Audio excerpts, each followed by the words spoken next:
Good evening and welcome to our Zoom public engagement session number 1 to discuss the County of Stettler's draft South Shore Area Structure Plan.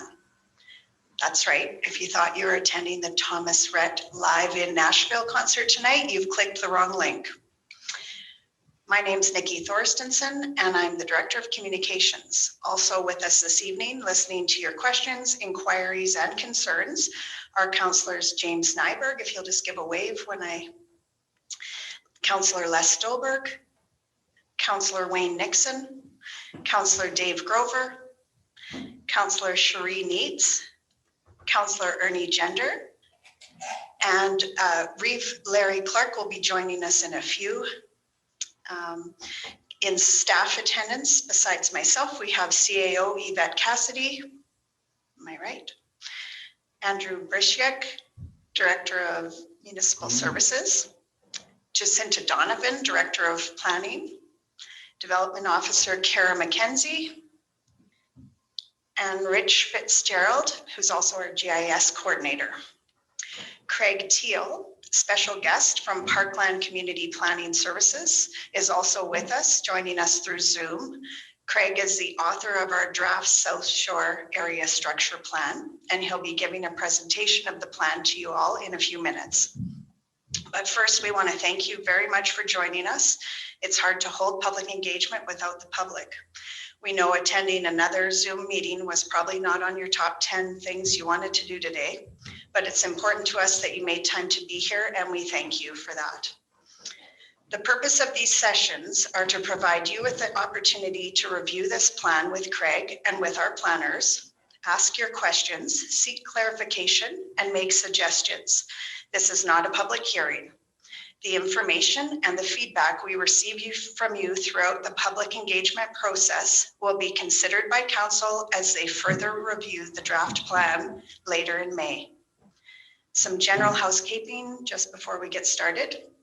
Tonight's session is being recorded and it will be uploaded on Stettler County's YouTube channel to refer back to later or to share with those who weren't able to attend.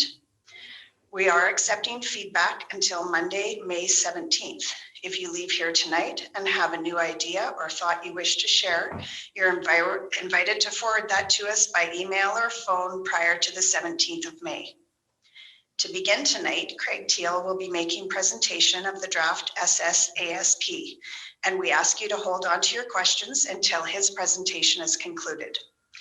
Following the presentation, we'll be taking questions either by raising your hand and speaking or through the chat function, which Andrew is going to explain in a second here. Please preface all your questions by introducing yourself. I guess your name would be on there, is that? Yeah, so you don't have to preface that. Your name should be on the screen. Now let's get going, Andrew, if you'll walk us through the technical functions tonight. Gotcha. Let me just share my screen here really quick so everybody can see it. So obviously Zoom is a different way to chat, and currently you'll notice that everybody's muted. That's just to prevent all our background noise and make sure that we can hear everyone and be orderly. So on the screen, hopefully you should see a slide of mine that says Zoom participation. So as Nikki indicated, we'll just have all the questions at the end of the presentation rather than trying to start and stop during. So please make note of your questions as we move along. When we get to the Q&A portion, I'll ask you to raise your hand to request to be unmuted, or you can enter your comment in chat if you're more comfortable with that, and Nikki will read them out for us. You will note that chat is visible to all participants, so as soon as your question goes in, everybody can see it. These sessions will be posted to our YouTube channel at youtube.com/StettlerCounty. If any technical issues, significant technical issues occur on our end, we will pause to resolve them, so you would see a delay in our stream, and if necessary, we would reschedule if we can't fix the issue. So if the power goes out in Stettler and we all have to suddenly reschedule, we will email everyone at the emails provided in your registration. So to ask to be unmuted, there's one of two ways on desktop and laptop, depending on which version of Zoom you have. Older versions would look like this. You click on the participants link, and at the bottom of the big list of participants, you should see a bunch of colored buttons. Most importantly is the raise hand feature, and that will raise your hand virtually, signaling to myself and Rich that you have a question.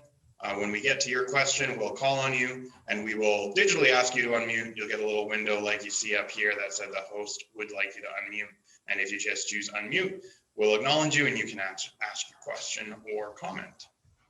The second way on the newer versions, it seems to be through the reactions option instead of the participants screen. So if you don't see a raise hand option on participants, go to reactions and you should see a raise hand option there. And then the same is true for the unmuting.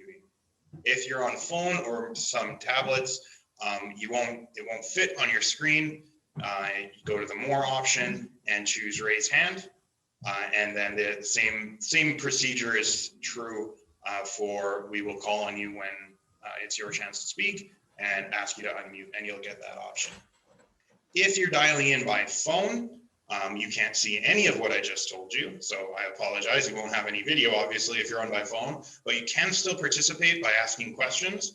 To raise your hand, you press *9, and then when it's your turn, we will ask to unmute you, and you'll hear a prompt on your phone that asks you to press *6 to confirm you want to speak. If you want to mute yourself again, you can press *6 again if you're done talking. So that is how it'll work on phone. And I'll repeat that probably pretty frequently once we get to the Q&A portion. For those of you on computer and phone, if you're having troubles getting your hand up, just throw a message in chat and we can try and walk you through it a little bit better. But that does conclude the technical piece. Thanks, Andrew. I'll just introduce Reeve Clark, who is joined us now. Reeve, if you could give a little wave so everyone sees you. And Craig, we're ready for you whenever you're ready to begin.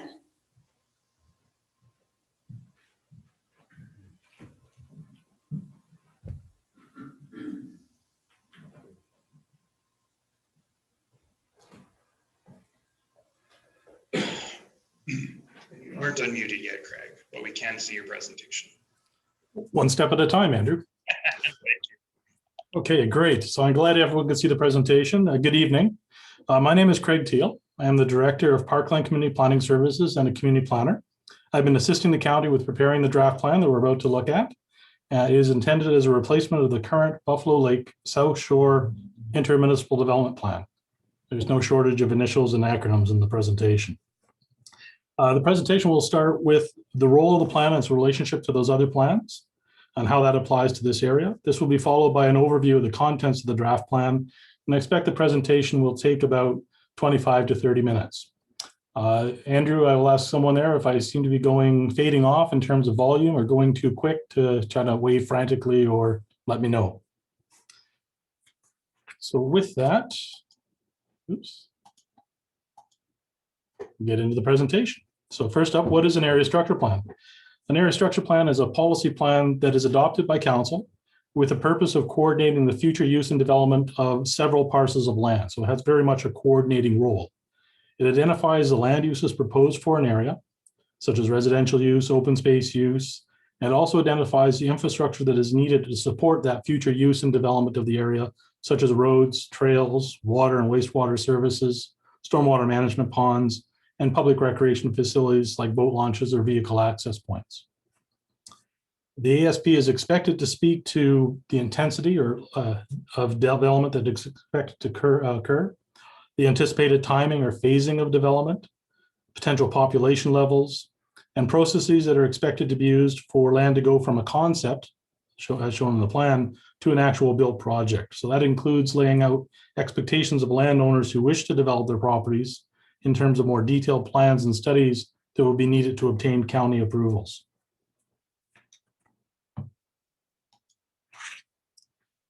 The slide that's up on your screen now uses a 2015 air photo from the South Shore Growth Node area. And it also shows the area that's covered by the draft plan. For those of you that are following along on a hard copy or wish to look it up later, you'll find this on page 56 of the draft plan, which is available on the county's website. The land within the yellow dashed line is the area that will be subject to the policies of the draft area structure plan once the plan is considered and adopted by county council. The area that the plan covers does not include the lake, it's to the north, or the lands within the summer village of Roshan Sands or White Sands. Old McDonald's Resort is located in the far west end of the area that we're looking at. White Sands, the very far east end, Highway 835, roughly through the middle. The south boundary is largely following Range Road Township Road 402. And towards the east end, we find Range Road 204, switching over to 404, I believe, is a township road up here. The boundaries of the area that we're looking at come from the Buffalo Lake Intermunicipal Development Plan, but we're also only trying to address the county portion of what's called the South Shore Growth Node. And the overall growth node, including the two summer villages, are an area where the five partner municipalities around the lake have agreed that non-agricultural development and uses would occur. So just briefly, the plan that's being replaced is called the Buffalo Lake South Shore Intermunicipal Development Plan. So this plan is meant to replace that, and it would cover only the orange area that you can see down here along the south side of the lake. The overall area that's covered in that current plan is outlined with the black dotted line that you can see on the screen. The draft ASP will only apply to those lands that are shown as orange in this plan, excluding the summer village of Ocean Sands and the summer village of White Sands. What that means is for the light green area that you see on the screen, which is called the limited development area, there'd be one less plan in that particular area because we wouldn't replace it or cover it in the South Shore Area Structure Plan. That land would still be governed by another plan called the Buffalo Lake Intermunicipal Development Plan. So that's the one adopted by all 5 municipalities around the lake. And its boundaries is the blue dashed line showing all the way around Lacombe County, Camrose County, and well into the county of Stettler along the South Shore on the screen as well. So how do these plans relate to one another? So each parcel of land within the draft ASP area is subject to the policies and directions of other plans that also apply to the land. This includes especially the Buffalo Lake IDP, and that sets out those expectations and agreements made with the other 4 municipalities on how to manage land use and development around the lake. It also includes the County of Stettler Municipal Development Plan, which provides broad direction on a range of planning topics for all of the land throughout the county. And then finally, the draft area structure plan will provide added detail and expectations for this specific area that we're addressing. All of those plans must be consistent with one another, and the draft area structure plan must be consistent with both the municipal development plan and the Buffalo Lake Intermunicipal Development Plan. The land use plans are applied in what we often refer to as a hierarchy of plans. It's basically a series of layers. Broad policy plans like the Buffalo Lake IDP provide direction for the next level of plan, say the County Municipal Development Plan, which provides direction for the next layer of plans, which is draft plans and area structure plans like the draft that we're looking at today. The land use bylaw or zoning that most of us are familiar with is an implementation tool that takes all the policies and directions of plans and translates those into regulations that are used for the processing of subdivisions or development permits and sets out specific rules on individual parcels. So when we look at that, there is a seniority of plans in the hierarchy. The IDP and the MDP are towards the top. Area structure plans tend to be towards the middle and the bottom. So the more senior plans, the ones on top, would override any policy of a junior plan, an ASP, if there's a conflict. Or if one plan has a policy and the next plan doesn't speak to it, that doesn't mean that policy doesn't apply. It still has to be considered. It's just percolates down or goes through the layers. When subdivision and development proposals are made, planning staff evaluate the proposal against all plans and policies that apply to that particular subject parcel, which can at times be a lengthy checklist to go through. So our next slide is why a new plan is being created. So the county has found that the current Buffalo Lake South Shore IDP does not accommodate the types of development that the county wishes to see in the area. In particular, the experience with Paradise Shores shows that the approach taken for development density in the current plan doesn't really adequately account for recreational forms of development like RV parks and campgrounds. The county has sought agreement to change the current plan. Unfortunately, that has not been achieved. Therefore, the county is in the process of mediating a withdrawal from that plan with the other 2 partners, which is Ocean Sands and the Summer Village of White Sands. In withdrawing from that current plan, the county recognizes the need to have a replacement so that we don't have a vacuum that would guide the future development of the area in a manner that satisfies the requirements of the Buffalo Lake IDP and the commitment to the other 4 municipalities. And the draft ASP attempts to fill that role or fulfill that role. So getting into the draft plan itself, we're first going to touch briefly on the structure and content. So the document is written in a series of parts. Part A is background information. Provides the reader with context about what was happening in the area at the time that the plan was written. This section does not create policies that are binding on future planning decisions or approvals. And the information that it contains does change as time passes. So it's not real-time data and it doesn't get updated as we go. So this part also includes a series of background maps that are at the back of the draft plan, numbered 1 through 7. Part B discusses 6 major concepts that have been incorporated into the plan. This section is also not policy and not binding, but it helps the reader understand what some of the policies we're intending to get at and provide some further context in that respect. Part C is where the policies are actually residing in the document. So this is very specific, pointed, numbered statements that would be applied and used to assess any development proposals after the plan is considered and approved by council. Maps A through D in the back of the plan also form part of Part C and are part of the policy framework. So the next few slides will look at the 6 major concepts and policies that are covered off in the plan. And you can see the 6 listed on the left-hand side of the screen. I'm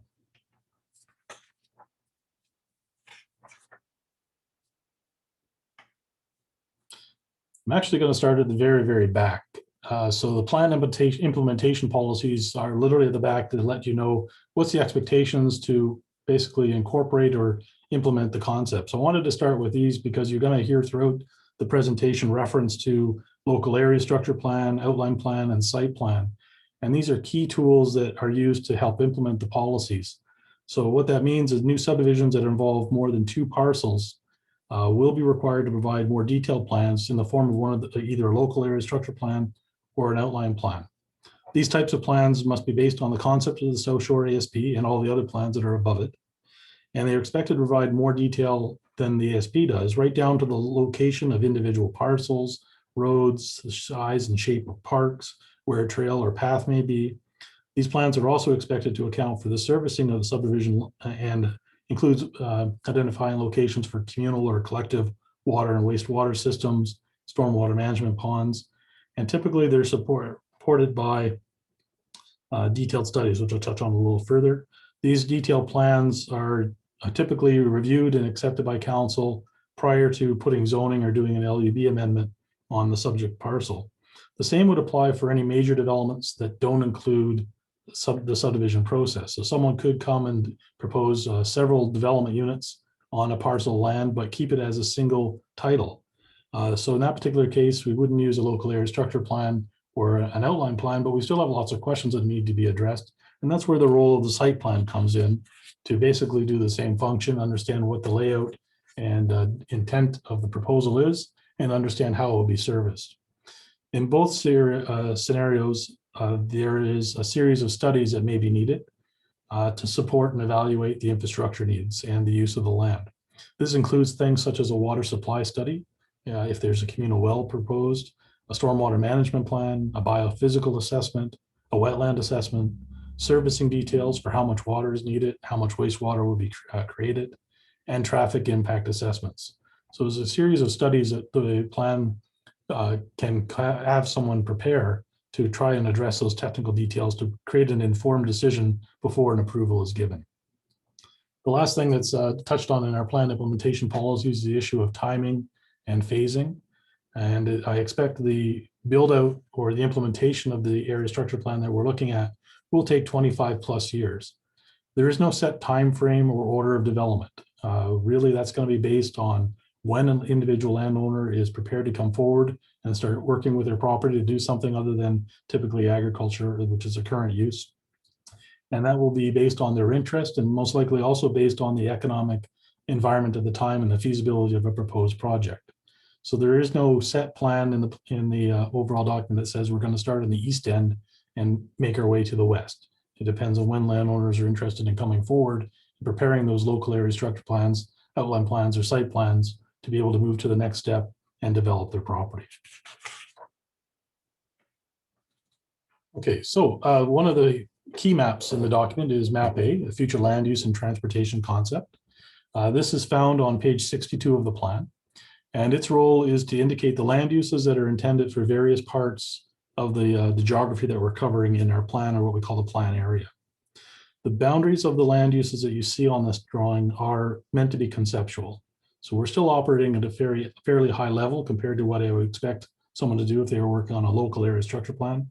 And this means that there may be some adjustments in the exact shape and size of some of the open spaces, which you see as green on the drawing, or some of the yellow areas that are residential on the drawing. The residential category is intended to accommodate existing subdivisions like Buffalo Sands and Buffalo Lake Meadows, and future subdivisions for multi-lot settings.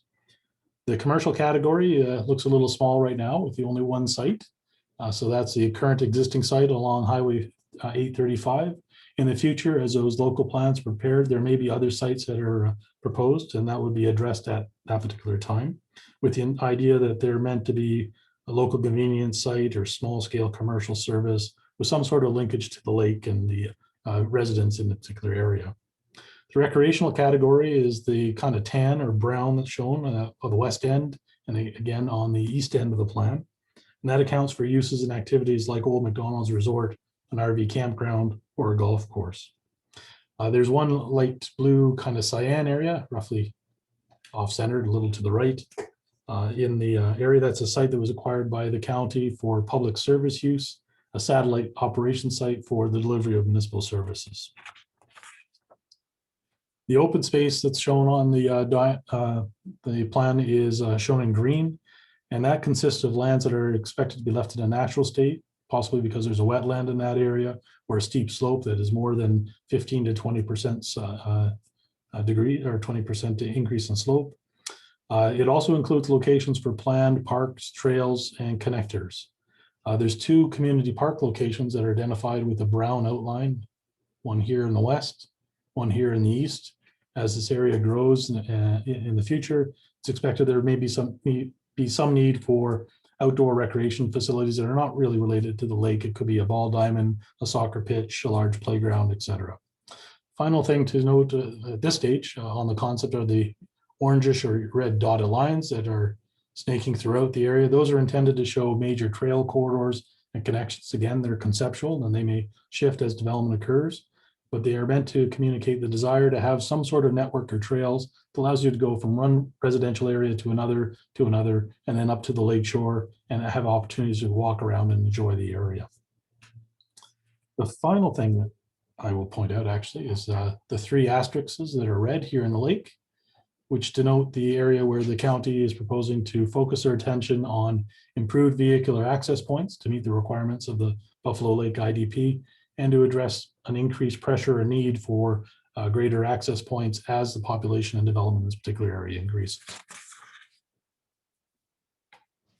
Okay, so the next set of policy deals with general policies, and they're called general because they apply across all of the land use categories. So whether or not you're recreational, residential, or open space, you're expected to take into account a series of policies in this area. This includes policies to direct development away from environmentally sensitive lands like wetlands. It also includes development or policies to avoid encroachment on the provincially owned lake right-of-way, which is a dark green corridor that'll come back up on the map where the province owns land right up against the lake shore.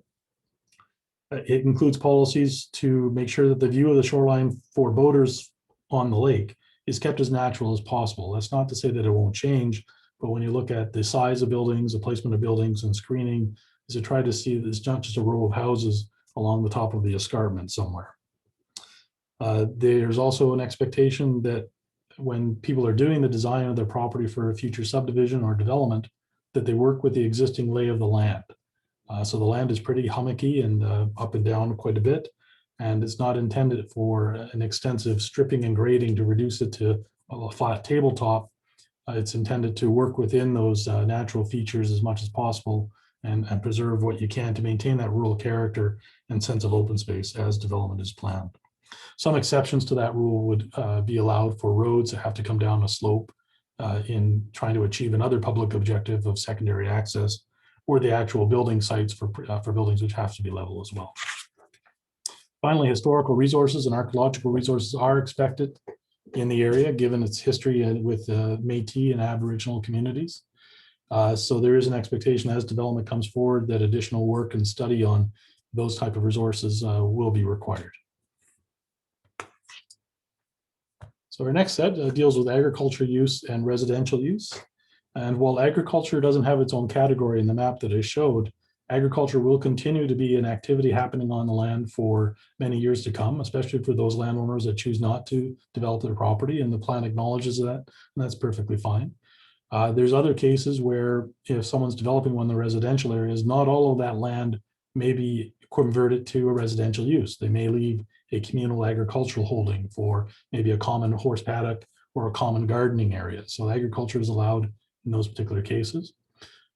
Confined feeding operations, given that we're trying to encourage tourism, recreation, and residential in the area, the new confined feeding operations are not allowed in this particular area, and expansions for any existing ones greater than 50% of existing capacity are also not supported. And that's a carryover policy that's found in the Buffalo Lake Intermunicipal Development Plan. In terms of residential use, this may be a variety of housing types. It could be single attached, it could be small scale multifamily, duplexes, row housing. They may be year round or they may be seasonal. When designs are done for multi-lot subdivision areas, the preference is for clustering of lots into one or two areas within a quarter section and leaving large areas of open space in between or around those type areas. The minimum lot size for a new residential parcel is set at ½ an acre, which is bigger than what we see in some of our existing subdivisions along the northwest side, Buffalo Sands and Buffalo Lake Meadows, and more akin to what you see happening in the Scenic Sands subdivision area. And just so we can take a look at it again, there's the land use concept. Again, yellow is the residential areas where I was talking about, green, the open space areas. The provincial highway, provincial lake right of way I was mentioning is the thick green line that you can see very prominently on the west part, a little thinner over here on the east part. Basically, not quite as much land area to work with. So continuing on with the policies, there's some that deal with commercial use and recreational use. Commercial use of land, with the exception of home-based businesses, is expected to have some sort of relationship to the lake and area residents. So that includes things like restaurants to serve the patrons or people in the area, visitors. It could be a cafe, it could be a convenience store, it could be a gas bar. Home-based businesses are allowed, they don't have to meet that test of having a relationship to the lake. As I mentioned earlier, additional sites may be proposed and brought in when local area structure plans are provided. Maybe a developer wishes to create several lots and also have a spot for a local convenience store. There's also a possibility that recreational use will encompass some small scale commercial use to serve their patrons on site, be it a concession or maybe an ice cream stand of that sort. The recreational use category encompasses private and public recreation areas. So that could include, again, those RV campgrounds or a golf course like Fuzzenbeck. The public service use is that light blue site that we saw earlier. And again, that was purposely acquired for the purpose of creating satellite location for county operational needs. And then there's a large portion of that green area throughout the plan that's intended for open space. Some of that will be retained as natural areas. Some of it will be purposely planned park space that's using a tool called municipal reserve.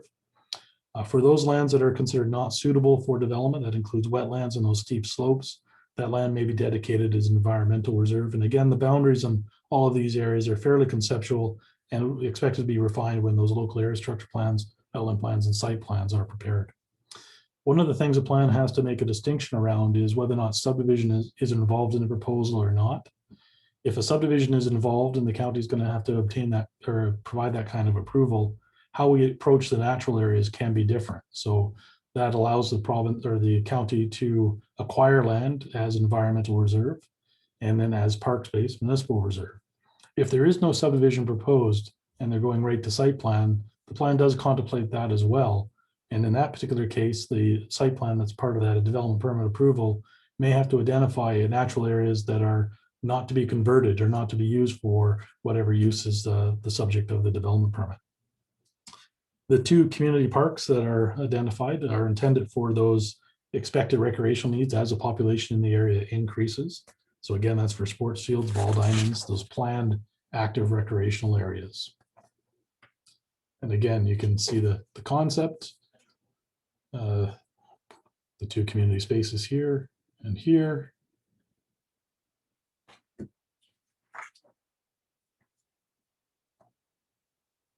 Can I get a quick check-in? Everyone okay? You can still hear me? You bet, Craig. I just had to quickly unmute myself. Yeah, okay, great. Okay, so moving on. One of the big aspects of the plan that's the draft that's been created is to carry forward some concepts from the Buffalo Lake IDP in terms of how much development is intended to be in the county portion of the South Shore Growth Node. So that senior level plan, the Buffalo Lake IDP, identifies the boundaries of the South Shore Growth Node, and this proposal, this draft plan follows that to the T, and also sets a limit on how many development units can be in the area. So the definition of development unit is a lengthy one. It can be found in one of the policies in the plan. And it includes things such as a privately owned titled parcel. So that could be a quarter section, or it could be a parcel within one of the multi-lot residential subdivisions that's been approved. It includes a residential unit. It includes a campsite stall, whether or not the stall is in use or not in use. It includes hotel and motel rooms, occupied or not. And it also includes any RV that may be on site for more than 31 days, and also includes secondary suites and second dwellings on a property. The Buffalo Lake IDP assigns to the county 2,969 development units within the overall boundaries of the South Shore Growth Node. That number comes from the Buffalo Lake IDP, and it's that plan that did all the analysis on how much development should be around the lake in terms of its relationship to the lake capacity and the lake experience. So we haven't repeated that detail in this draft plan because it is available in that other senior plan under the Buffalo Lake IDP, which is also available on the county website. The draft that we're looking at takes a conservative approach to that overall rationing of development units. So we're going to walk through a bit of numbers, and basically it allocates or allows, or at this stage, up to 2,715 development units, encompassing both existing and future units over time as this area builds out. When you look at those 2,715 development units over the entire plan area, there's another point that has to be satisfied in the Buffalo Lake IDP, and the overall average density for the entire growth node can exceed 0.9 development units. And we definitely fall within that, development units per acre. We definitely fall within that parameter. In terms of projected population, when you look at that overall build out of 2,715 development units, there's lots of assumptions that go into predicting a population. If it's 50% of those units are traditional residential units versus recreation-oriented units, we could have the equivalent of a full-time population ranging from 7,600 people to 9,000 persons. Seasonal population versus full-time population is always a hard number to wrap up. The key point being that this is not a small little area over long-term. Our plan is for a pretty sizable population that upon full build-out could be pretty busy in a given weekend during the summer. App C in the plan, which is also on page 64, and the text that goes with it. So the map and the text do work together. Take the remaining yet to be used development units of that 2,715 and spread them out or allocate them across the largely undeveloped portions of the plan area. So we're not starting with 2,715 because we already have a sizable number of development or units already on the ground, anywhere from 904 to just shy of 1,000 based on the information that we have so far. We also have some existing approvals that have to be honored as well in terms of how these numbers have been allocated.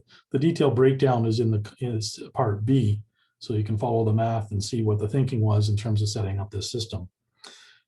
So map C shows those three allocation areas. It starts with area A, which is in red, the far west, which encompasses Old McDonald's Resort.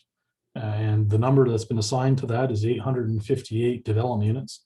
That encompasses the 400 or so, 454 existing and 400 that have been secured under a previous approval of a concept plan several years ago. So that basically caps a fair amount of our 2715 to that one end. The next area is allocation area B, which is outlined in the blue area. So that extends from the west side of 835 all the way back over to Old McDonald, and it's been assigned 524 existing and proposed development units. The third area, allocation area C, is in the hideous yellowish color, which I got to get changed. Basically takes in all the land that's east of 835, and it allocates 875 existing and proposed development units in that particular area. So not to be left out, with the areas that didn't make it to one of those three categories, such as the existing subdivisions of Ocean Sand Heights, Ocean Sands Estates, Buffalo Lake Meadows, etc. They're kind of the fourth allocation area in that there's already some 454 existing development units in that area, and there's a little bit of a holdback for possibly adding an RV over time or a secondary suite. So that's been trying to incorporate that into our rationing of the available development units without exceeding that overall amount of 2715 or the 2969 certainly in the Buffalo Lake IDP. Within each of these areas, there is a further allocation. So as who gets access to the first 100 unit development units that are available is based on a first proposed, first approved basis. So it depends on when landowners are interested and want to come forward and go through the steps of preparing a local area structure planning, of doing the studies, getting the zoning, and going through the subdivision process if they are in fact subdividing. And once they have approved or obtained that approval from county council, those development units for all intent and purposes are spoken for. So we don't know which landowners are going to want to go ahead. We don't know the timing. So that's why we're applying a first proposed, first approved basis in each of the three areas. The plan also suggests setting aside half of the new development units, so around 700 of the available 1,400 new ones, to be new detached dwellings. So we're trying to make a distinction between the recreational type use that could be in the area, so hotels, motels, campsites, and permanent residential dwellings or detached dwellings. So the suggestion is that between area A and B, that over half of those development units be the detached dwellings. It's rationing. It will take place over time. It'll change as people do things with their property. It'll change as people bring forward proposals on developing their land. So the plan also calls for a monitoring system to be put in place by county staff to keep track of how many development units have been approved in the area, and more exciting, how many are still actively in use. And then as major developments come forward, if it's for 50 or more new development units, is to give an update to council at that time on how many of the remaining available development units are yet to be allocated before they make a decision on allocating 50 plus more development units. And that's meant to make sure that we don't have an accidental creep over that overall line, and to be able to track and understand how much development we've been putting in over time, and also to make sure we honor again the obligation under the Buffalo Lake IDP.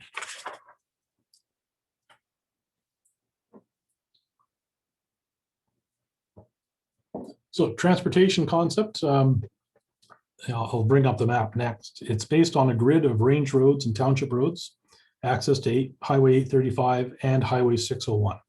So the range roads and township roads are classed as arterial, meaning they are intended to move traffic by and large, and not necessarily intended to provide driveways to a series of parcels along their length.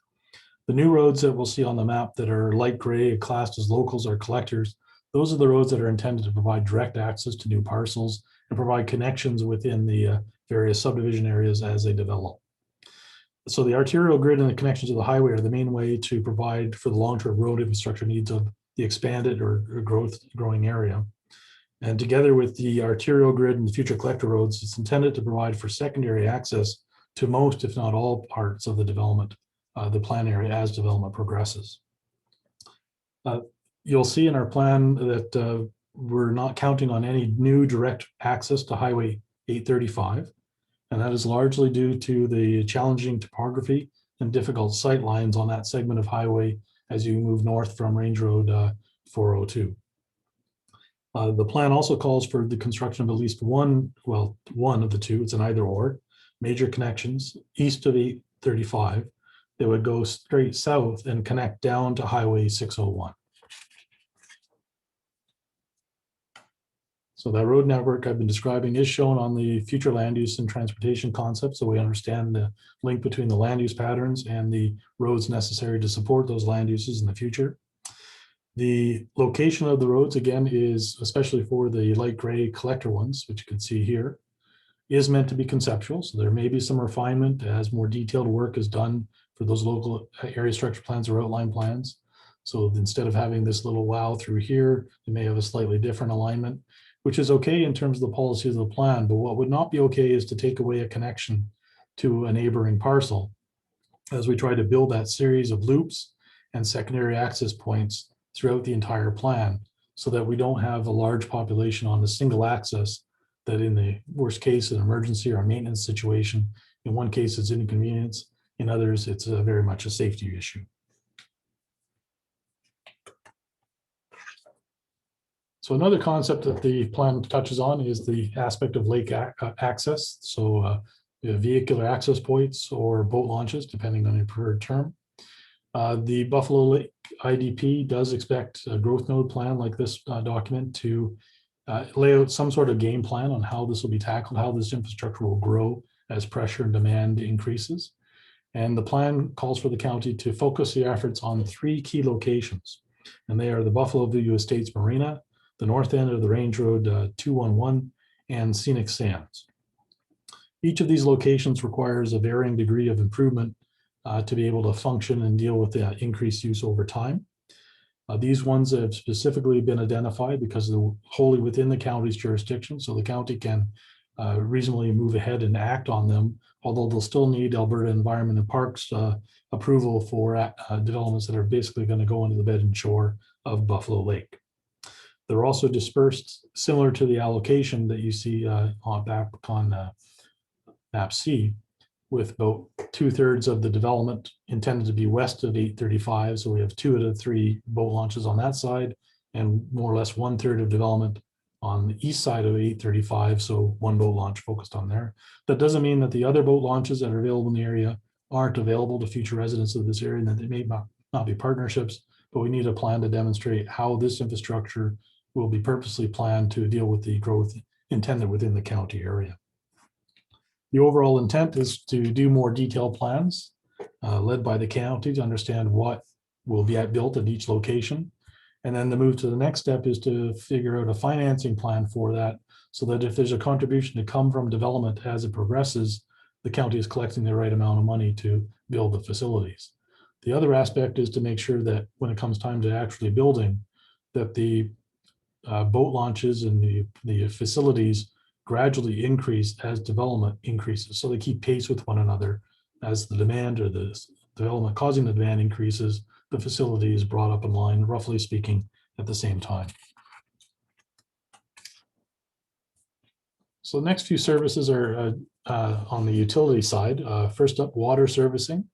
There is the start of a regional system just to the east edge of the plan area. And it is intended to extend through from the east end, from White Sands all the way over to the west end. So that will definitely provide for the long-term water certain needs of the community.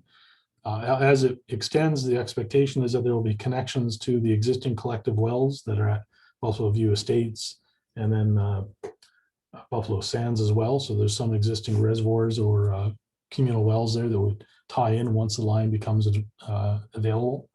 The expectation is that new development coming on stream, if it's close to a regional line and it's available, they would tie in relatively immediately. If there isn't the water line available yet, on an interim basis, a communal water system can be used, similar to what happened in Buffalo View Estates and Buffalo Lake Meadows. For those that have private wells, the plan does articulate that that can continue. So if you're agricultural farmstead on the quarter and you're using a private well, that's not intended that you have to switch over to a collective or necessarily connect to the regional line. If you're taking your quarter section and converting it to a multi-lot residential subdivision, that's a different matter. Some of the subdivisions that are in the area were approved with the use of private wells, and that'd be allowed to continue. Eventually, once the regional system is available, there may be a need to come back and look at that and see if it makes sense to connect and use the regional line instead. So in terms of the concepts, map D at the back of the plan, which is found on page 65, outlines some of those wastewater or the water servicing concepts, and those ones are shown in blue on this particular concept. So you can see the existing line coming up from the south along Range Road 202, coming to the water fill station in the south portion of White Sands. And it's from there that an extension would go pretty much parallel to the lake shore, go into Roshan Sands. And because our plan doesn't cover Roshan Sands, we're not indicating where the line would go. It would go in roughly here, and eventually it would come out Roshan Sands somewhere maybe around here, so that it could then continue on its way over to Buffalo Sands and be expanded as needed from that point to provide access to that regional water system.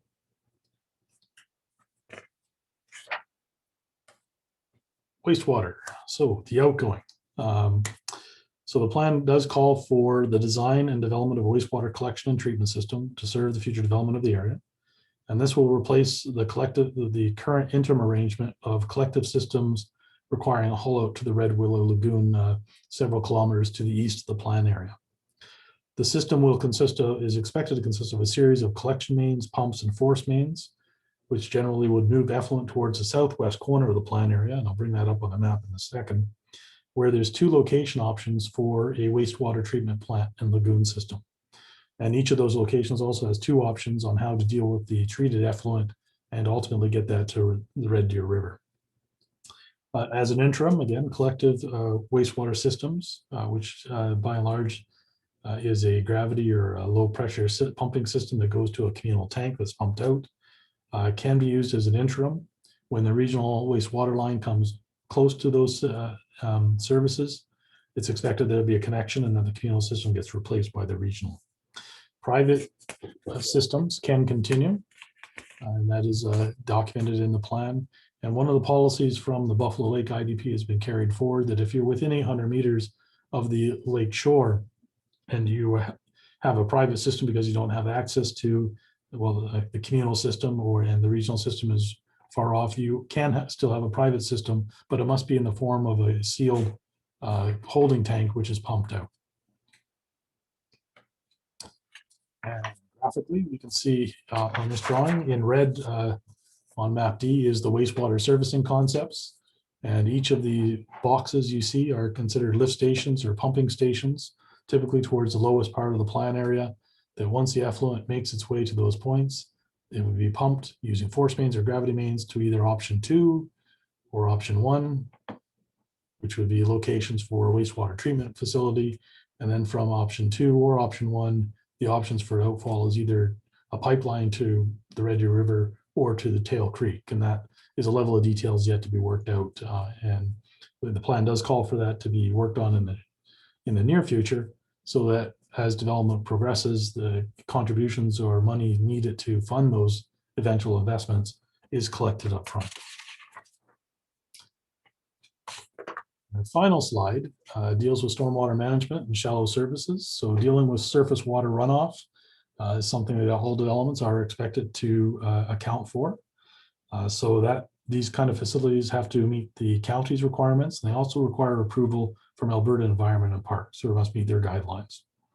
So each project that or subdivision in a quarter section that goes ahead is expected to store the extra surface water runoff that would come from a more impervious service.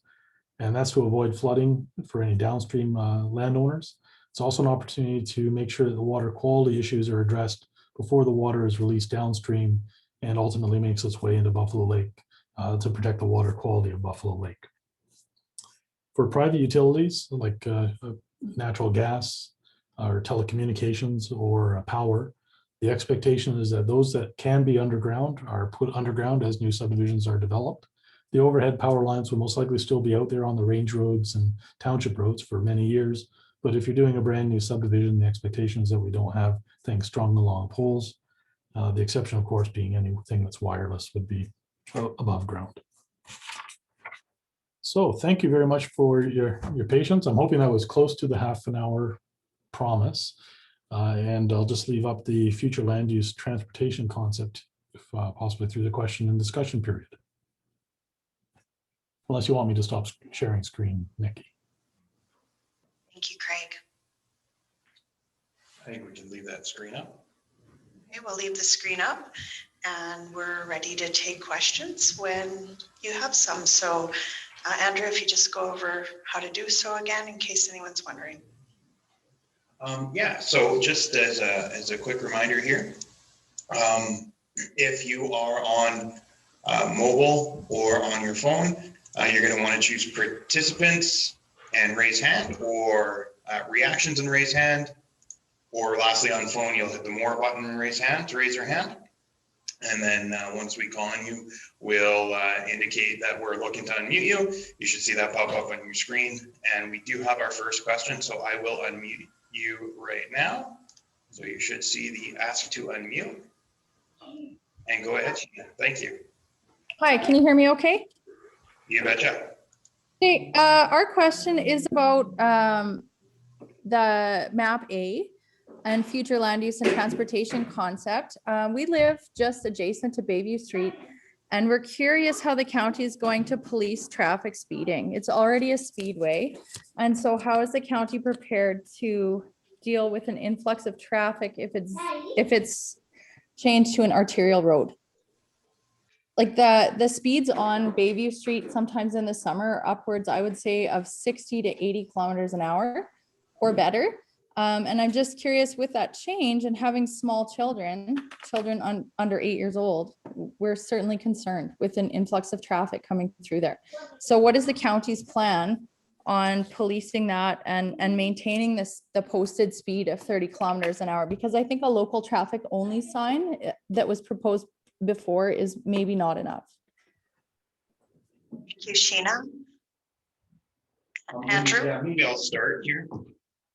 So of course we've got some local enforcement. Obviously there's definitely some concerns around the enforcement. The other thing we're doing right now that I do want to touch on is, of course, we made the Bayview extension recently. And prior to that, we did do a series of traffic counts and speed counts. We want to repeat that this year under the same seasonal conditions and see exactly how the traffic has changed. And that should help inform our engineers on any engineering controls that can take place to make changes, and then as well commit the policing resources that our councillors make a priority. We do have a full complement of staff planned to be starting. We lost a couple of our officers over the winter, but we will have them back again in the next month or two. Did you want to add anything? Yes, Larry Clark here, Sheena. Also too, since I've been on council, that has been a common complaint. We had worked with the community groups in putting in speed bumps, and with higher patrol rates in the summer, I guess tickets. Part of this is also the community. Most of the people driving those roads, and especially, the first 2 years that I've been in council, which would be 2 years ago, would be local residents. So I guess part of that is too, is if you know who's speeding, I guess we need to know who's speeding, and people have to have those conversations with their neighbors too, because I live along a highway and the yard is right at the highway, and I know what you feel on a speeding, but it does, Highway 12 is more like the 120 and it's our front yard. So yeah, I like it when I see the police out there patrolling and stopping people. Sometimes it's me. So it will be with our CPOs, there'll be more patrols, but as Andrew said, we'll have the signage or the clocking up there. That's that, and then we'll work with community associations on the speed bumps and things like that too, to force traffic to slow down. Alrighty. So next up, I have Jonathan. You should see a prompt on your screen to unmute yourself, and you can go ahead. Yeah, so I just wanted to it's still about the traffic there as well. I got the same concern. I guess the question I have is those engineering controls like speed bumps, if it's an arterial road, does that change the ability to have speed bumps there, or is that unrelated? It's definitely something that needs to be looked at holistically. That's why we want, of course, why we want the data, right? Definitely arterial, upgrading that to an arterial road and anticipating it to serve as a fairly large section as a major collector point would result in significant changes to the road.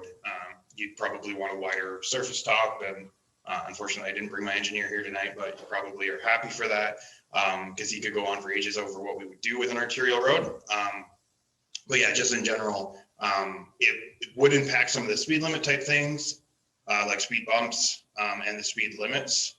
But in that area, I mean, we've all been there. You know, we know what it's like. You're not getting that far off the road. So you're not going to suddenly see a 100-kilometer-an-hour road go through there. All right, so next up then is Georgette Habib.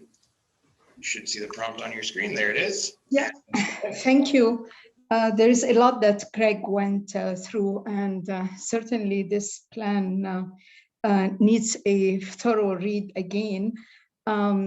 Is it fair to say that even though the original plan or the senior plan allowed for more development, even though you're proposing here the maximum, which is a little bit less, is it fair to say that this plan puts out detailed requirements for dense development that wasn't in the original plan?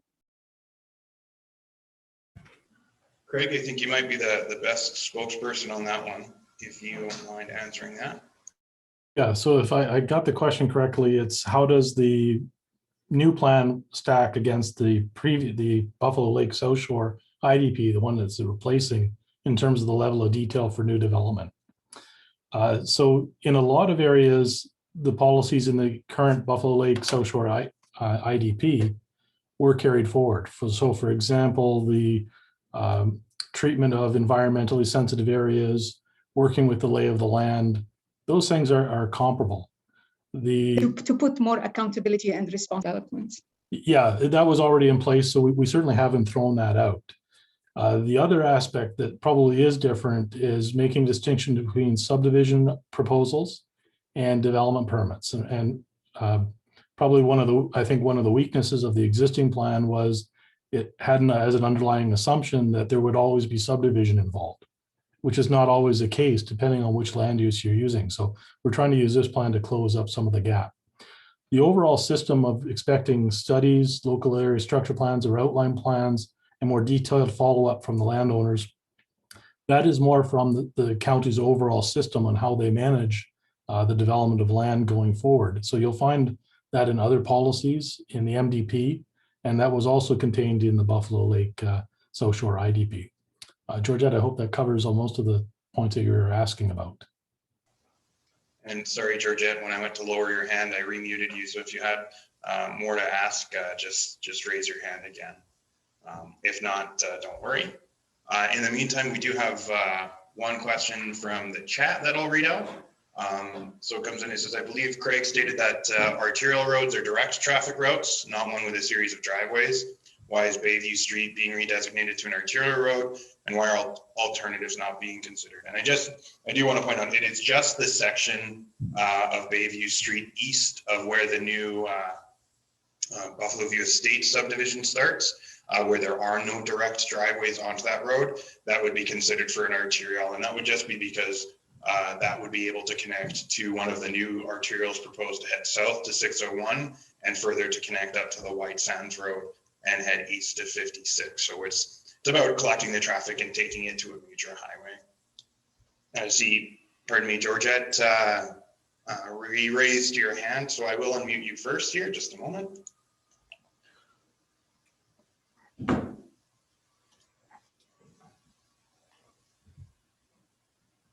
Go ahead, Georgette. Yeah, For some reason, Greg, you did disconnect, or I wasn't able to hear everything that you had said. I think what I would be looking for is that, okay, well, with this newer plan, there is a thoughtful process and requirements that are that may not have been in the previous plan, and therefore that's why we are going through this, is that to give the residents in the area some comfort that things that may not have been clear in the past now is more solidified in the interest of the best use of the land around the lake. I suppose that's where my question was going. I haven't read the plan, but I plan to do so. So when you're saying that the previous plan allowed for even more development than this, but I'm assuming that this plan have a set of requirements that wasn't available in the previous one, which serves the community better.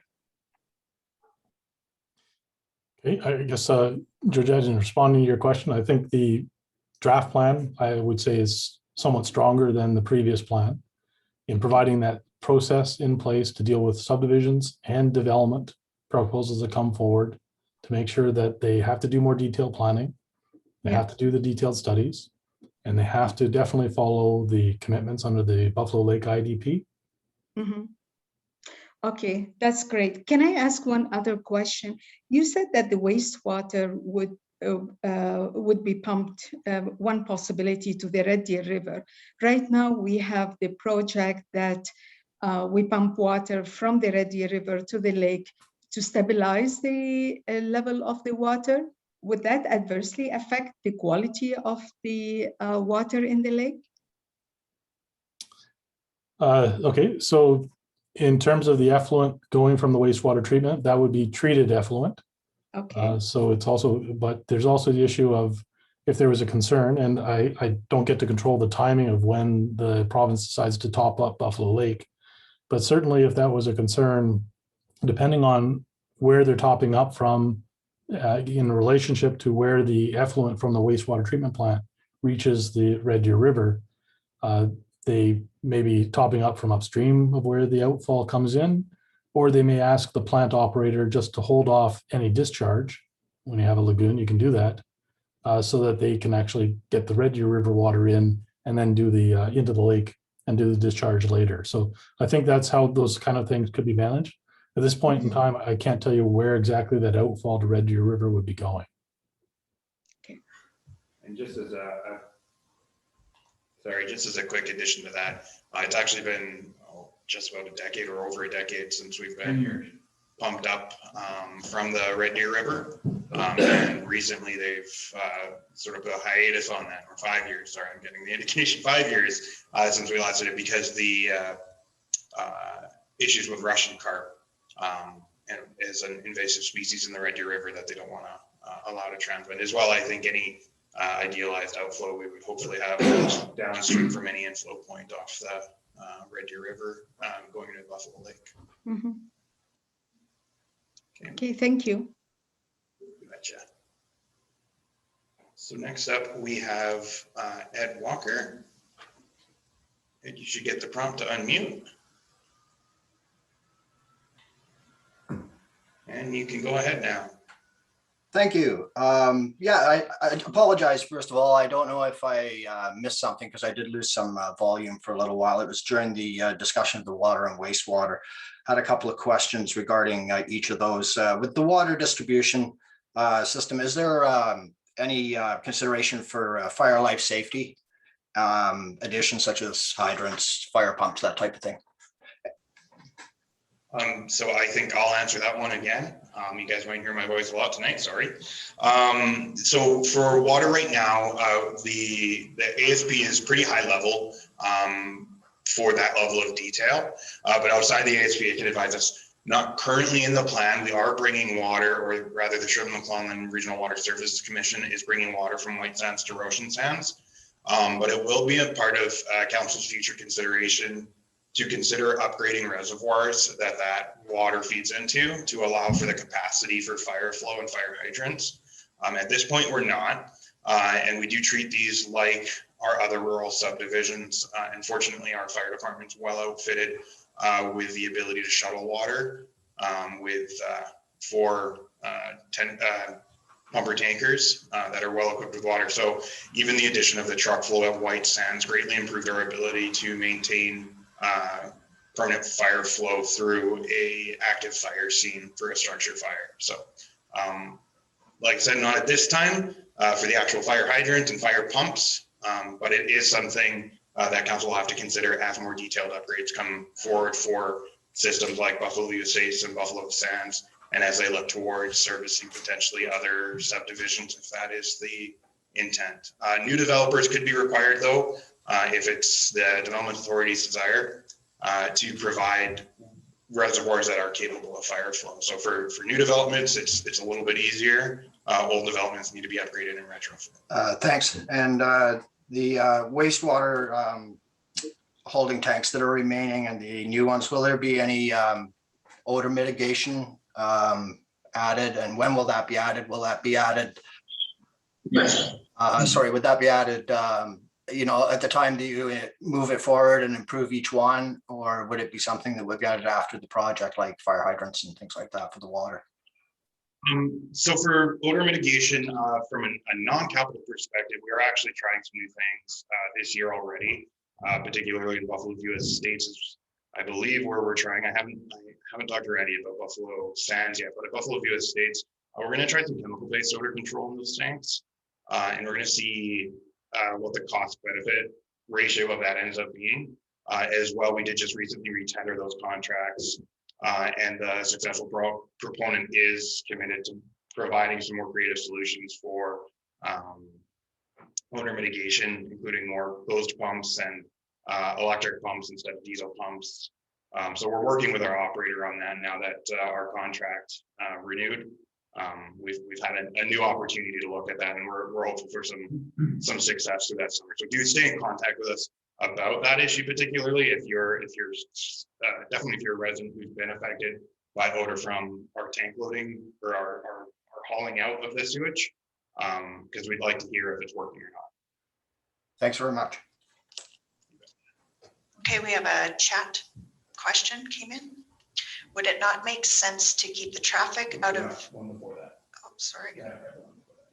Sorry. Sorry, don't want to miss. Oh, actually, that one came directly to me. That's why you don't see it. Okay, I'll read Sheena's first. Would it not make sense to keep the traffic out of existing residential areas? The plan to use Range Road 24 north and south and connect to the east tip of Bayview Street seems infinitely safer. So I can take a quick stab at that. It's definitely one of the options that council can consider, and it might depend a bit on how the development rolls out. Both options are eventually still need to consider the traffic that's going to come up that arterial road and then go towards Bayview Street and the existing subdivisions, and then as well those 3 new quarter sections that we anticipate at some point will develop out. So there'll definitely always be arterials next to and through development. It's just as things move back from the lake, they'll be nearby, but there are some standards, and maybe Craig can speak to it within the policies on the setbacks from highways, and can't recall if there were policies specifically on the setbacks of new development from arterial roads. Well, not to pass the buck on that last one, Andrew, but Jacinta is probably going to be better on that one. On this particular issue of the two choices, I think certainly I agree with the point that should be part of the consideration in terms of the routing. The other challenge is what's not shown on the drawing is from here south of Township Road 442. There's some challenging terrain and options. So we're not quite sure which one is going to be the more practical at this point to make it all the way down to 601. And maybe Jacinta, if you could address the setback from arterial road question, please.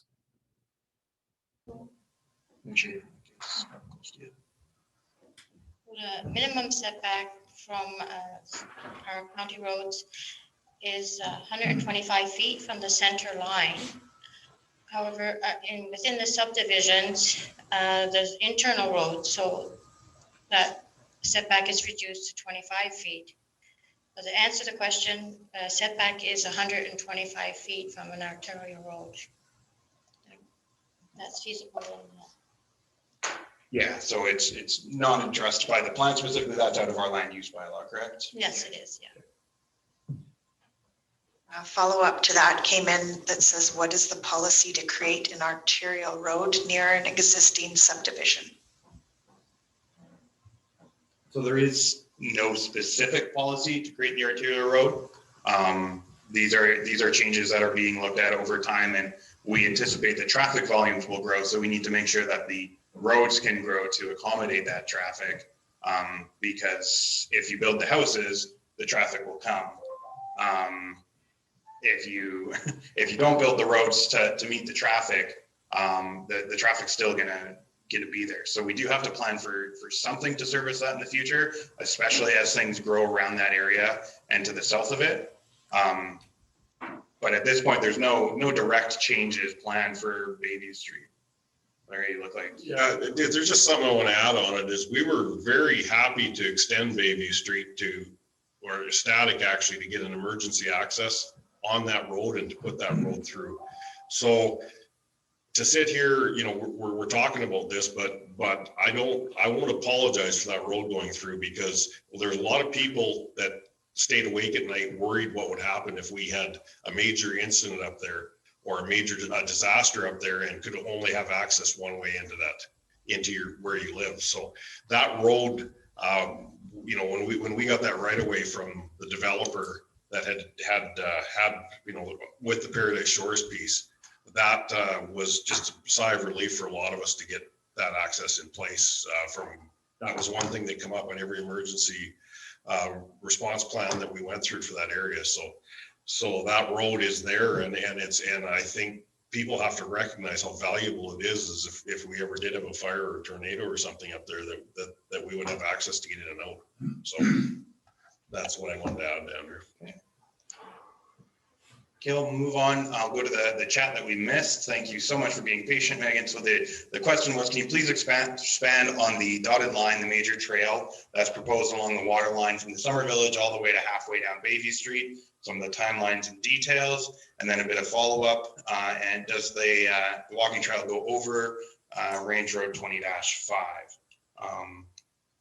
So for timeline and details, we don't have definitive timelines on when these improvements will make. Definitely the ones that are in areas with no development currently, you won't see happen until there's development there. And that'll be some of the requirements on the developer to construct at their cost as build up the price of their lots. Some of the areas where you see them currently, they actually already exist, typically not as big constructed paths, but either mowed or just beaten down paths along the shoreline. As for the road going over 20-5, I think the issue, it's not specifically that it would be a big crosswalk, but at some point we do have to identify that the pathways are going to want to cross the roads and have a fairly comprehensive network of roads. So we do have to identify some spots where it may go across. And when those are considered as part of those developments, the traffic safety concerns that come with them will need to be considered, especially where you see a crossing an arterial road as opposed to just a collector. So again, if engineering controls are necessary, that's what would be recommended, but it'll have to be handled by a case-by-case basis as development occurs over the next 2 decades or so.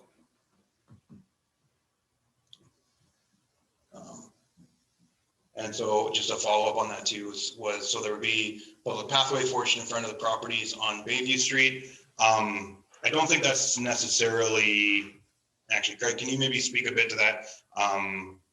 What the intent is for pathways along existing subdivisions that show some of that, like along the shoreline just north of Roshan Sands Heights.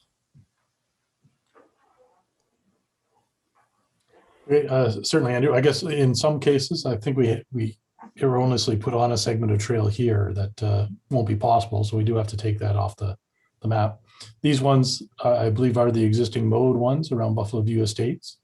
And the plan doesn't speak to the status of the trail, whether or not it's a rough mode, natural trail versus a series of wood chips versus gravel or versus asphalt. So that's something that as development occurs, it may make sense to leave some of these as natural and may make sense to convert others to maybe a hard surface, depending on the level of use and depending on what you're trying to achieve. So by way of contrast, the one that we've got shown here that's paralleling Bayview Street to the south, if that was designed or intended to be a multi-use trail, that may be a little bit wider than the grass mode trails, and that may have a gravel or a hard surface to facilitate that increased amount of use. So that there is a level of detail there that's not specifically laid out in the area structure plan. Thanks, Greg. All right, so next I have Natasha. I'll just request to unmute. You should get that prompt now. There you go. Go ahead, Natasha. Perfect. Thank you very much. So I am a homeowner in Buffalo View Estates. I have 2 young kids. My concern is also with the arterial road that is planned to run through our subdivision. I was listening to your comments about the future growth of other communities along the corridors that would be south of us. You would hope those subdivisions, if they're planning, are not going to have lots directly up to those arterial roads like ours were built. Our subdivision was built back in 2006, and that wasn't really the intent of it, was to have an arterial road running there. There's a walking path right beside the road. Lots of kids are using it. Like arterial roads are high capacity urban roads. I don't think it would be great for our community to have that there. Not at all what I thought when I purchased and built my house there. So my question is there's 2 options there. Like, how do you guys decide which one is built? And the cost of building those roads, like, is that just county taxpayers who have to pay for those roads that are going to be built, that road that is going to be built? Craig, would you want to can you address to start with the concept of the offsite levies and how development gets paid for over time? Certainly. So I think first up, in terms of the options of which one to build, I think you're touching on one of them. Cost is definitely a good one to take into account. The other is maybe to step back and maybe do a bit more engineering on the traffic side to see which one gives the better distribution of the traffic that's needed to support the future development. Once you know the cost, which option you're going to deal with, the option is there as either subdivision occurs or development occurs. The county could put in place some financing mechanisms, and Andrew's mentioned offsite levies, which is one of the possible tools. That means you collect from a development, this quarter section, for infrastructure that's offsite, meaning not within that quarter section, but is still to be used by the future development of that area, and that they should make some sort of contribution. So that could range, it could be 100% if it's justified, but typically I think it tends to be a little bit more of a formula, splitting some between the tax base and some between the development. Andrew, I hope that covers what you were hoping to get to. Yeah, for sure. And then again, you touched on the points on how we choose. Yeah, it's ultimately, it won't be chosen at this point. It's going to be a combination of cost, engineering sense of it, and the development phasing that occurs. But certainly these comments are going to inform council on how to evaluate the public input component. I guess that's the 4th point I didn't mention, is public desirability will impact council's decisions on how to approve these plans moving forward. Basically, the main thing we need to address is that we do know that, especially once those 3 quarters are built out, plus the old bowl and Buffalo View Estates, and potentially a recreational spot where Paradise Shores was, there will be traffic that will want to find its way to a highway. And we need to facilitate it to get there as effectively and safely as possible. And so we want to make sure all of our roads are designed to a standard that will account for the traffic that's there. There is some degree of, if you build it, they will come. So people migrate towards the better road. People don't like gravel and they like pavement, and a nice wide road is more preferable to a narrow road. So we're certainly conscious of those items, and those go into the decision-making process. And we have already seen that with opening up the road between White Sands and us. We have seen an influx in traffic for sure. And they're using that, like you said, right? They're having less gravel or pavement coming up Highway 835 and coming across through Bayview Street. We're seeing that already, and it's already only been open for a short period of time. Yeah, so, and as mentioned, we are collecting data on that. So we do want to know, or we will see exactly what the traffic changes have been. And then council's due to look at that again this year as a result. Thank you. You bet. So next up, I have Jonathan. I will ask to unmute. And you can go ahead. Thank you. I don't want to beat a dead horse here with this road, but I have two comments. One, yes, we appreciate the emergency egress that the new road created. I think that's important. I guess that's not the consideration. The consideration is whether or not it stays as arterial is the concern. But yes, for fire safety and everything else, that is important. Just a comment on that at the same time. Or you guys or the county has decided that you can't have the driveways. So the area to the west of Bayview Street that's not arterial, just because it's shown here as non-arterial, is there some consideration to that fact that because Bayview Street, the area that you have decided is arterial, no one's gonna, people will obviously travel down that road, and that arterial road will go to the west. People will treat it as an arterial road to the west, whether you designate it or not. I think the Roshan Sands Village has a lot of amenities, and that roadway will be the obvious choice to get into Roshan Sands, and that next part of Bayview will be used a lot. That's my first question or point. I know we've already talked about that a little bit. Second one is the marina. As these developments grow, as you touched on, and to their maximum capacity, that marina in Buffalo View Estates is very small on a harsh angle, and with no real, as I can see it, expansion possibilities. I know you mentioned that the county will have to figure out how to do that. Is there any thought to another location as well? Just because, I mean, I'm not an engineer, but I can't see how that one's expanded.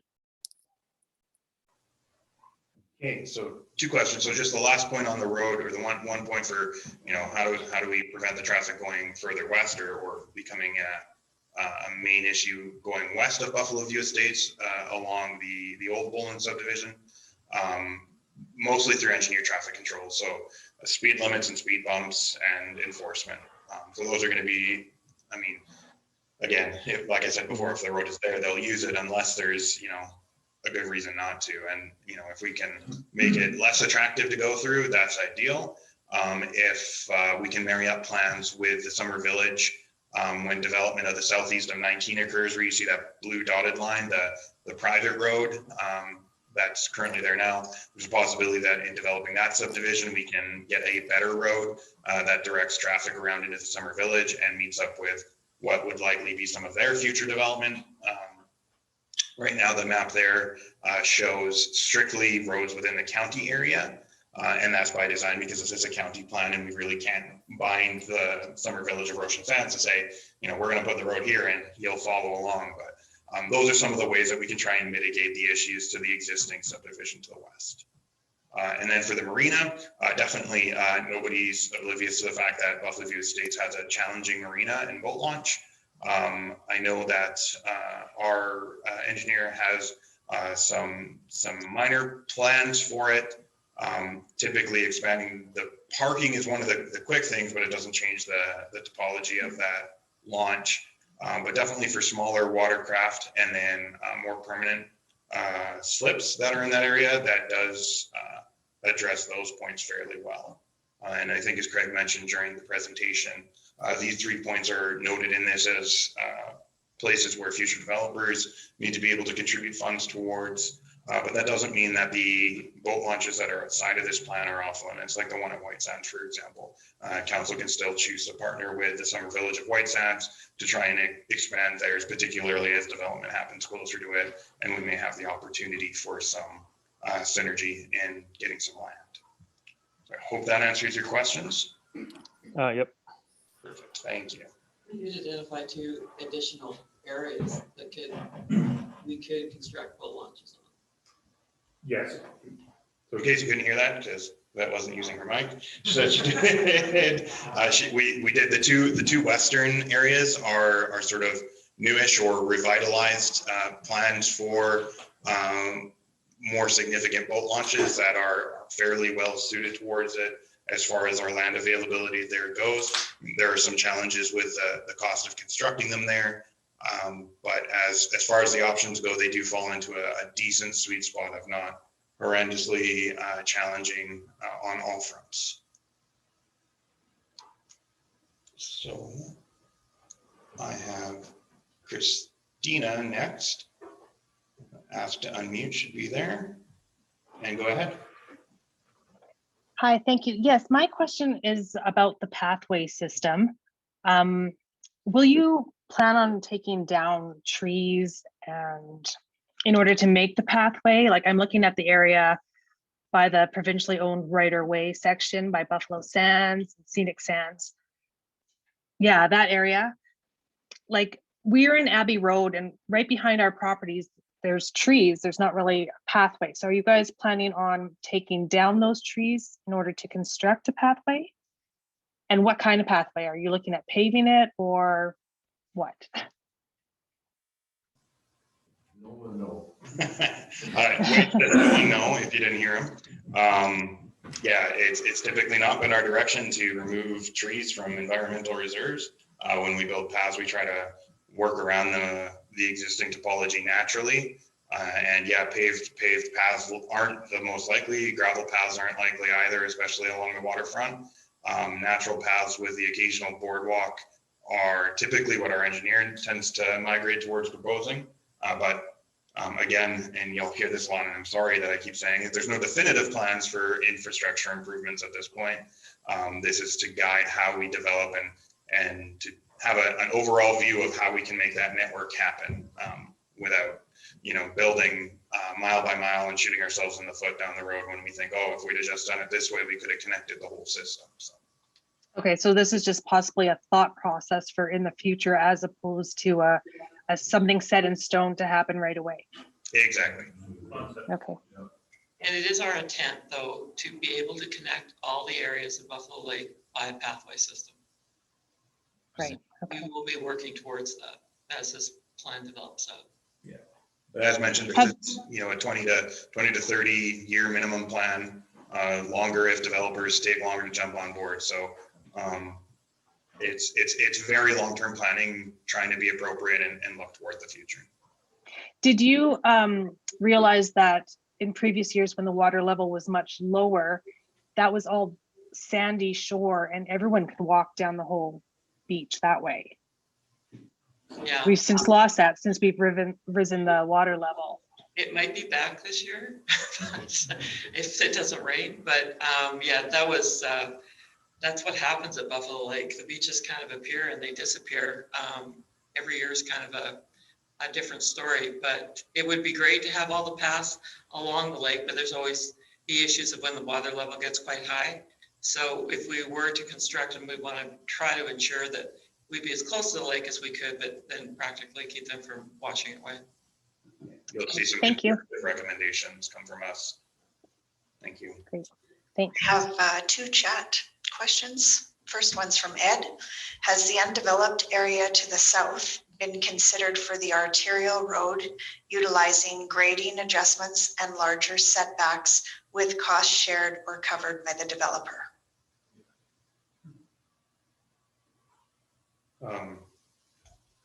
I'm struggling. Sorry, which spot are we talking about? James, you seem to pick up on it. Well, I think he talked. Oh, I think he talked about it earlier, and I think it's just straight south there, absolutely, where you've got your And we have talked about that, absolutely. Oh, I see. I think the definition of arterial road is being a little bit, I do have my mic, so that's Now you're talking into it. not very often people say they can't hear me. I think the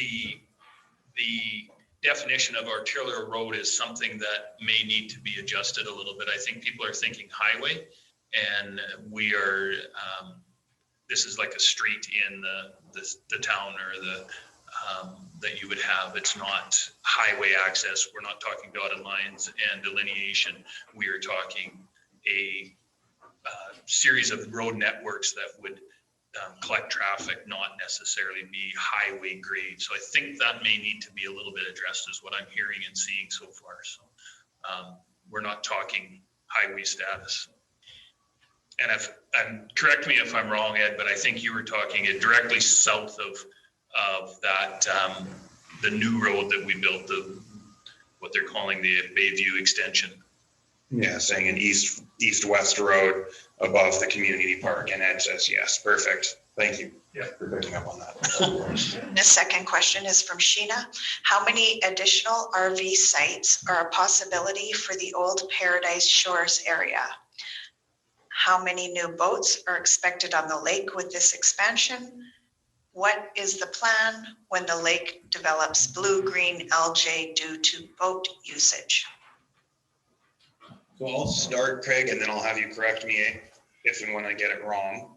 So the upset capacity in the entire plan for any non-detached dwelling is 700 in the areas B and C collaboratively. The area C that Paradise Shores falls into is 825 total, so it would be at the very most 700. However, big asterisks on that. If 700 were proposed and council was considering this and the municipal planning commission was considering this, they now need to consider that if they approved a 700 lot RV development at Paradise Shores, that they would have only 150 or 125, sorry, I'm blanking on the numbers exactly, units left for 5 more quarter sections of development. And it would go, I think, mostly without saying that we wouldn't be recommending such a drastic allocation of development units to a single quarter section. However, each development has to be looked at on the merits of the development itself. As for the new boats expected and plans for the lake develop blue-green algae, so this is where we actually rely on the more senior plan. So the Buffalo Lake Intermunicipal Development Plan was actually crafted on the basis of boat usage. All of the capacity numbers that it developed for the entire lake were based on what the engineering assessments ruled the lake could support based on the shallowness of the lake and or the depth of the lake and the area of the lake where it was deep enough to support boating activities. So that's actually how they came up with the original population numbers that went into that. By taking the boats that can be supported and then the number of lots expected to have boats, plus considerations for boats that show up that aren't lot owners because it's still a public lake and we'll never try to, nor can we stop access for public boaters. So that's, so working back from that, our capacity limit, that 2,900 number that plan gives us is based on what the boat can already, or what the lake can support. So this plan doesn't really make any more specific considerations other than access for boats, because that's been considered as part of the grand plan. Because of course, we also needed Camrose and Lacombe and the 2 summer villages on board with that, because if we're limiting the number of boats, we're trying to restrict the number of boats, and Camrose is saying, hey, have at her. Well, it's the same lake. It's not going to help us at all. So that's why that Buffalo Lake Intermunicipal Development Plan that has the 5 municipalities is sort of the authority on it. Craig, do you want to step in and correct me for the things I got wrong? Well, I'm not sure we have much correction. I'll do some additions. In terms of the theoretical, how many sites on the Paradise Shores? Yes, you did interpret that quite correctly. The other thing to take into account is how much space do they have to work with on the site and still meet all the other policies in terms of natural areas. So can they physically fit? That's still part of the calculation. In terms of the number of boats, let's see if I'm interpreting this correctly. There's a lot of tables in the Buffalo Lake IDP. And if you're trying to relate like 1,000 houses to number of boats on the lake, their assumptions were based on 7.5 boats owned by an owner for every 10 houses. So 0.75 boats per dwelling unit. So our 1,000 would have 750 new boats, but not everyone's going to go out and use their boat at the same time. So the next assumption was that 10% of those boats will be in use and on the lake at the same time. So that's how you can, if you follow through their assumptions, that's how you can get to an answer to your question. So if it's the 2715, bear with me while I do some quick math, times 0.75 is 2,036 boats owned in the area times 10%. So on a nice summer given day, a full build out, 200 boats out on the lake, assuming the lake has space for them. That's another part of the calculation. There is a lot of information in there. The last part of that question, what is the plan when the lake develops blue-green algae due to boat usage? And unfortunately with that one is it's outside of our jurisdiction as municipalities.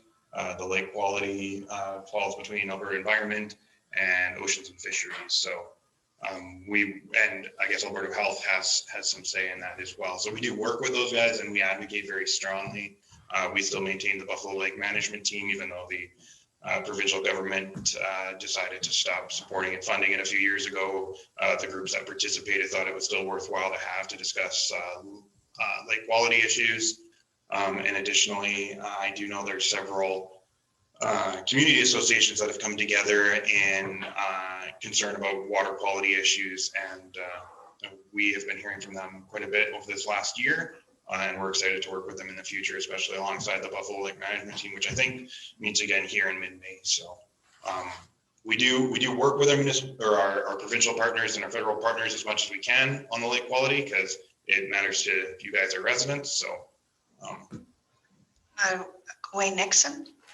Yes, there's a lot of other factors besides boat usage that contributes to blue-green algae. Just want to point that out. Anyone else have anything to add on Sheree needs? I know our lake has been tested and it doesn't have the chemical propositions right now to promote blue-green algae. So that's really good news for us to hear right now. And Councillor Dave Grover. Just to bring everybody up to speed, all these boat launches are not owned by us or by the Ocean Sands or whatever. They're there for the public of Alberta to use. And blue jay, it's a bloom that comes. When I go on the lake and I use it lots, I worry more about the fecal matter that's in there than the blue-green algae.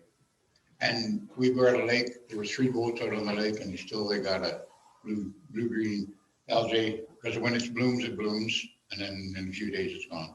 Thank you. okay, so next up I have Pauline's question. Pauline, I see you have your hand up as well. Maybe I will just unmute you if you want to ask your I'll speak to it. Okay. And just let Pauline ask first. Go ahead, Pauline. Yes, hello. I just put the definition of arterial road. I believe that was from an urban planner out of Calgary who provided that definition of what an arterial road is. So I just added that there. My concerns are really around the environment. You know, we're talking major development here, and you know, unfortunately, in the past, we have some not great examples from our Paradise Shore experience. So today we saw general policies laid out about avoiding environmentally sensitive lands and wetlands, working with existing natural land features, preserving natural tree cover, observing historical and archaeological resources. All of which were not done with the Paradise Shores experience. And even more recently, along Bayview Street last summer, the spraying of all the natural shrubs and trees. And then even this spring, the clear cutting along there. We seem to be in major violation of all of these things right now. And I'm wondering what assurances, what checks and balances are going to be in place with this major development and major plan going forward, so that we can preserve the natural environment of the Buffalo Lake area. So Andrew, Pauline, I'd like to speak a little bit about what you talked about, the arterial roads. Absolutely, that is the definition, but I think what we as the county need to bring this into the plan a little bit is the functionality and the concept of what it means to the county of Stettler for an arterial road. And I think that's where maybe there's a little bit of miscommunication, and that's what I'm hearing, that people are seeing this as a high capacity urban road with multiple lanes, and within the context of the county of Stettler, we're talking about a high functionality road, not necessarily a multi-lane road. So and I think we need to maybe portray that a little bit better going forward. So I thank you for that, and it's good advice for us to go forward with, and that's why we do these communications. So thank you. You're welcome. And then just split up some of the bits on the environmental impact between myself and Yvette. I'll start specifically talking about our land use bylaw and some changes we've seen to it over the last couple of years. So one of the major challenges we had was that some of the major development things like site grading, vegetation management was permitted to occur prior to seeking land use planning approval. So we amended our land use bylaw, seeing that get a little out of hand in the amount of work that was done on a site prior to land use planning approval, when they really needed it to consider it as a holistic project. So now when those form part of a bigger project, you can't start anything prior to getting your approval and getting through your appeal period and any appeals that might come up. So that's one of the big things we wanted to approach there. And then we can utilize enforcement for, if I can, I think Yvette had a good look at that road today actually, and might be able to speak to the underbrushing we did and some of the deadfall cleanup. Yeah, hi Pauline. I went up and toured the road, the whole Buffalo Lake area today, because I hadn't been up there for a while. I was very pleased with what I saw along Bayview Street. We retained the trees, the large trees. They were, we just basically cleaned the buckbrush and the extra growth around them, any of the deadfall. We mulched, which is, I believe, a much more environmentally friendly than, just taking it right out. We've already got it seeded back to grass. We've widened the road, developed some sight lines, but kept the integrity of that kind of nature area. I thought it was just gorgeous. I wish my farm looked like that. But I know that beauty is in the eye of the beholder, but I was very pleased with the job that they did. They did minimal spraying. Using the mulcher, I think, was the best choice they made up there. I was really pleased with the project. Well, we've had property up there for 50 years, and right across the street there were chokecherry trees, Saskatoon bushes, rose bushes. It was habitat for wildlife and birds, and it's all gone now. There's nothing left except a few large trees which have been badly damaged by the mulchers, and which are going to probably die now. And the spraying last year that was done, also right up and into a wetland area, which is a clear violation of the Alberta Environment guidelines. We're just worried about moving forward with major development in this area and seeing that, the ecosystem and environment of the lake is not being looked after like we would like it to be. We all love going there because of, of the trees, of the wildlife. And when you take that away, we might as well stay in the city, right? I think, what I liked today was the pasture land directly on the other side of the fence. I think you'll see a lot of that come back, and you'll also see livestock out there, which, those, actually, even when I was up there today, I saw 4 deer and a couple of coyotes, and they were running along where the trees have been brushed on the other side, but that's always neat to see. I like to see it in my yard. The major changes that we made and I called them before when I met with the community associations, and I'll call it again, the mistakes that were made with the Paradise Shores development. Administration and council worked very hard and listened very intently to what we had done wrong, and we corrected that. And we rewrote the land use bylaw to ensure that that won't happen again. So any development that goes on, all their I's have got to be dotted, their T's have got to be crossed. That means every report that needs to be done and gets approved. We've made inroads in our relationship with Alberta Environment. We now have 3 or 4 key people that we're working with all the time. Your area councillor got in front of the Minister of Environment, and the next day we were on the phone with them. What happened at Paradise Shores won't happen again, and because our land use bylaw won't allow for it. And that's the largest protection that the County of Settler, I think, can give the residents out there, because there's just no getting around it. There's a method now to develop, and developers will follow that method. They won't put a shovel in the ground until it's been approved by council, and there will be no shortcuts. Councillor Gender had something to add. Ms. Pauline, about 40 or 50 years ago, myself and a lot of our family members used to utilize that lake considerably. It's like we use an awful lot of water skiing up there. And I do remember coming down that chokecherry lane or Bayview, and the chokecherries and the Saskatoons are overhanging the road. My concern now would be if these trees entice, say, the younger children in order to go across the road, be berry picking, and then all of a sudden dash out onto the road. This would be very much a safety concern for myself, that if something ever happened, and if a child was ever injured because of that, all of council would have to hold that burden on themselves for the future. I would never want to have that on my head. Thank you.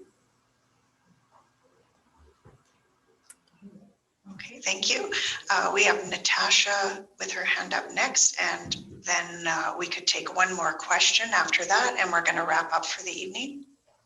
Natasha, go ahead. Hi, I just have a clarification on a comment on just the density. So from my understanding, section C has up to 875. So there was a comment that Paradise Shores could go possibly up to 700. But the way I was listening was, you said there's 5 other quarters, so we wouldn't give that RV park 700 sites. So who makes the decision how many sites that RV site would get, and how is that decision made? Like, I wanted some clarification on that. Yeah, so I'll just start and then flip it over to Craig, but to add anything if you'd like. But with that one, that's where that site plan comes in that Craig spoke about right at the beginning, some of the plan implementation policies, and that was a critical piece that was missing out of the South Shore intermunicipal development plan, was that it didn't well consider development that didn't involve a subdivision approval. So now we have mechanisms in place so that council is the ultimate authority in approving the site plans and setting the development capacity that's awarded. I suppose it would be the appropriate term that a specific development gets. So it's them who has to consider what they're leaving for everybody else, and it's going to have to be based on the merits of the development itself. Fitting 700 units into a site can look very different depending on the amount of money a developer is willing to put into the infrastructure to support it. You can mitigate a lot of issues based on development. But I don't, as I mentioned, I don't foresee council ever allocating 700 units and then starving the rest of the 5 quarter sections. Craig, can you? But that's just kind of a 4C, right? Like, there's nothing that sets that council can't do that, right? It's who's ever in council and who's elected and what they vote on, right? So it could possibly go that way. Yeah, and I mean, I always like to comment on this one too. There's no way, as a bureaucrat, I always have to point this out to new councils. There's no way a council can bind the hands of a future council. Even if they put in the area structure plan today, that no trailers shall be developed at the lake. The next council that gets voted in October could come and amend the area structure plan with some public consultation and 3 bylaw readings and reverse that and change their direction. It's just the way our political system works, that nothing can actually be written in stone. Right, but if the current council puts in an RV park of 700, it's developed, the next council can't come in 4 years and pull that out. That is there, right? That's right. Development on the ground, I suppose, is nearly written in stone. Right, versus a policy like you were saying, right? So there's once that council has decided that RV park can be in there, we can't change, the next council can't change that. Okay.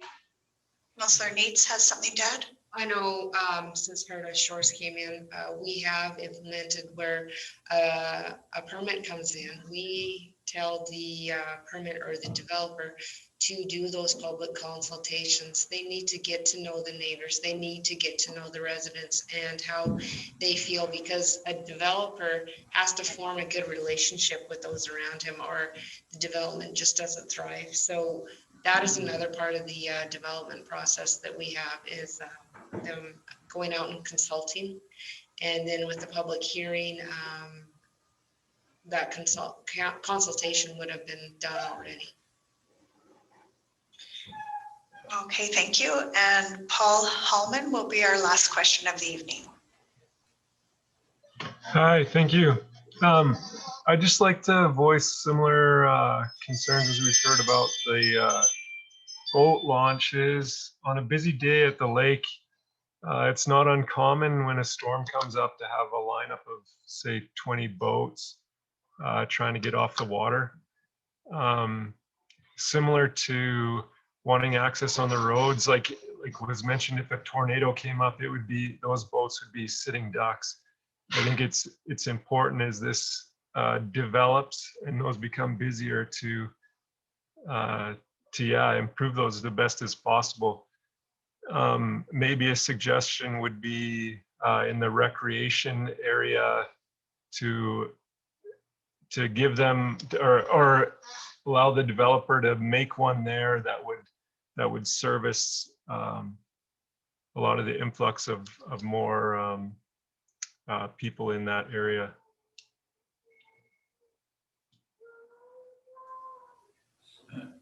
So I just want to speak to that quickly.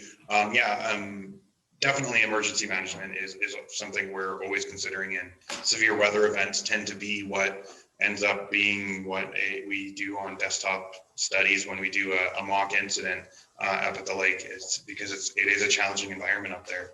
And many of the suggestions that are built here are built out of proposals that have come as a result of debriefing from these emergency situations or these emergency exercises, and seeing, well, what would have been a bottleneck, what might have gone wrong, as we've got external providers working with us and throwing bits into the scenario that are highly plausible at the lake.